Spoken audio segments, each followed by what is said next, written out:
আচ্ছা, কোনো এক কীর্তনিয়া ভগবান কৃষ্ণকে বলেছিল অসুর, সে কোথায় পেয়েছিল? না ঋগ্বেদে। ভিডিওটা কেউ এড়িয়ে যাও না, ভিডিওটা তোমরা শেষ পর্যন্ত দেখো, তবে তোমরা বুঝতে পারবে এদের আসল উদ্দেশ্য কি, এদের মূল উদ্দেশ্যটা কি।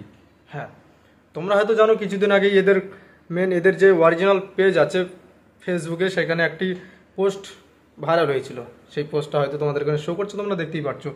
সেখানে ক্যাপশনে বড় বড় বায়োতে লেখা রয়েছে যে দীনকৃষ্ণ ঠাকুর যে আসরে যাবে, সে আসরে আমরা যাব না। কারণ দীনকৃষ্ণ ঠাকুর হচ্ছে গুরু নিন্দা করে, দীনকৃষ্ণ ঠাকুর হচ্ছে বৈষ্ণব নিন্দা করে, দীনকৃষ্ণ ঠাকুর হচ্ছে দেবদেবীদের নিন্দা করে, যার জন্য আমরা ওই আসরে যাব না। আর আমাদেরকে ওই আসরে যারা ডাকবে তাদেরকে আমরা ডাইরেক্ট রিজেক্ট করে দেবো, আমরা যেতে পারবো না। মেন উদ্দেশ্য হচ্ছে এইটাই যে দীনকৃষ্ণ ঠাকুর এদের নিন্দা করে, এই বিষয় নিয়ে ওরা যেতে পারবে না। তবে এখানে আমারও মনে একটা প্রশ্ন জাগে।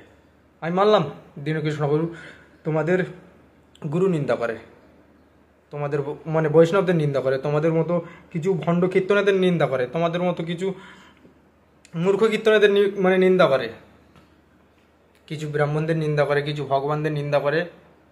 এটা নয় মানলাম যে হ্যাঁ উনি নিন্দা করে, কিন্তু একটা প্রশ্ন যে উনি যখন নিন্দা করছে, উনি যখন কোনো আসরে যাচ্ছে, আমি যখন সেই আসরে যেতে মানে যাব না, তবে ওনাকে টার্গেট করে যে কথাগুলো বলছো, এগুলো কেন বলছো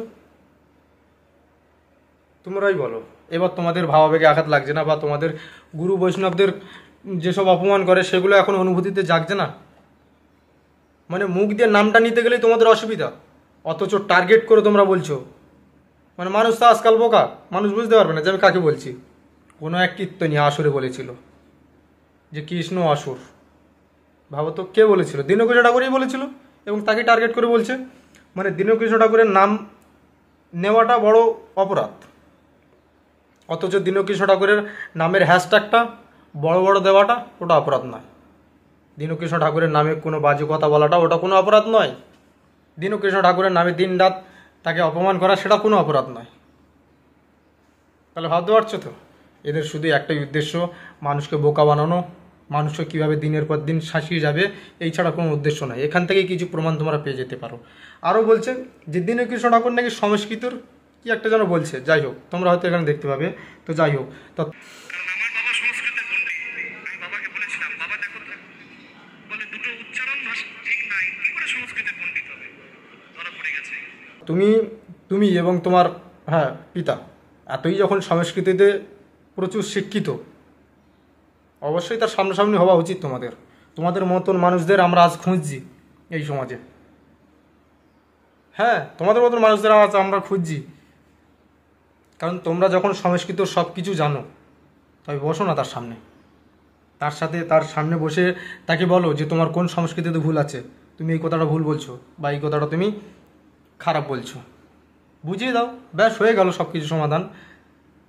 তা বলে এই নয় যে 10টা মানুষের সামনে তাকে ছোট করব, বড় বড় বায়োতে লিখে দেবো যে দীনকৃষ্ণ ঠাকুর যে আসরে যাবে আমরা সে আসরে যাব না, অথচ বড় বড় হ্যাশট্যাগ দিয়ে তার মানে ওইগুলো কপি করে পোস্ট করতে তোমাদের মানে সেখানে ভাবাবেগে আঘাত লাগে না?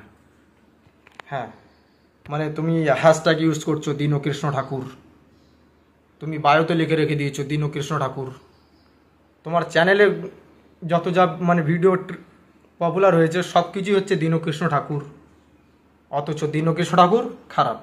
তার মানে বুঝতে পারছো, নাম নিতে কোনো দোষ নেই, বা ওনাকে নিয়ে মানে নিজের পপুলারিটি বা ওনাকে দিয়ে নিজেকে গ্রহ করা, হ্যাঁ নিজের মার্কেটিংটা একটু বাড়ানো, এইগুলো কি বলো তো, এগুলো কোনো জায়গায় ভাবা হবে আঘাত লাগে না? এদের আঘাত লাগে এই জায়গাটায়। আসলে এদের মেন উদ্দেশ্য হচ্ছে এরা কেন দীনকৃষ্ণ ঠাকুরের সামনে যাচ্ছে না, আমি তোমাদেরকে বলে দিচ্ছি। কারণ এরা নিজেরাও জানে যে আমাদের ধর্মশাস্ত্রে এগুলো লেখা আছে, যদি আমরা কোনো দিন যদি দীনকৃষ্ণ ঠাকুরের সম্মুখীন হই, তবে দীনকৃষ্ণ ঠাকুর যদি আমাদের একটা প্রশ্ন করে যদি প্রশ্ন করে না, তখন আমরা জবাব দিতে পারবো না তার। তখন আমরাই যে 10 জন মানুষের সামনে আমরা যে কথাগুলো বলেছি, সেখানে আমাদেরকে মাথা নিচু করতে হবে যে আমরা আজ এদেরকে কীভাবে বোকা বানিয়ে বানিয়ে বানিয়ে বানিয়ে আজ লুটে যাচ্ছি, সেটা মানুষ জানতে পারবে। এই জন্য এরা দীনকৃষ্ণ ঠাকুর যে আসরে যাচ্ছে সেই আসরে যেতে এরা ভয় পাচ্ছে, অথচ দীনকৃষ্ণ ঠাকুর পিছনের বদনাম করে যাচ্ছে। এটা কিন্তু এদের সারা জীবনের অভ্যাস যাবে না। তো যাই হোক, তবে আমি ভিডিও শেষে একটা কথাই বলবো যে কোন কীর্তনিয়া বা কোন কীর্তন জগতের কোন মানুষটা খারাপ কোন মানুষটা ভালো ওটা আমি বলতে যাব না।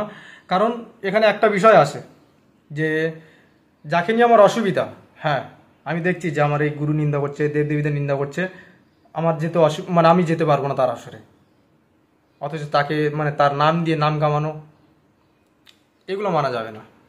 দিনরাত তার নামে বদনাম করে যাচ্ছ, অথচ তার সামনে যেতে তোমাদের ভয় ফাটছে। হ্যাঁ, তখন তোমাদের ভাবাবেগে আঘাত লেগে যাচ্ছে, গুরু নিন্দা করে, ভগবান নিন্দা করে। কি বলবো তোমাদেরকে।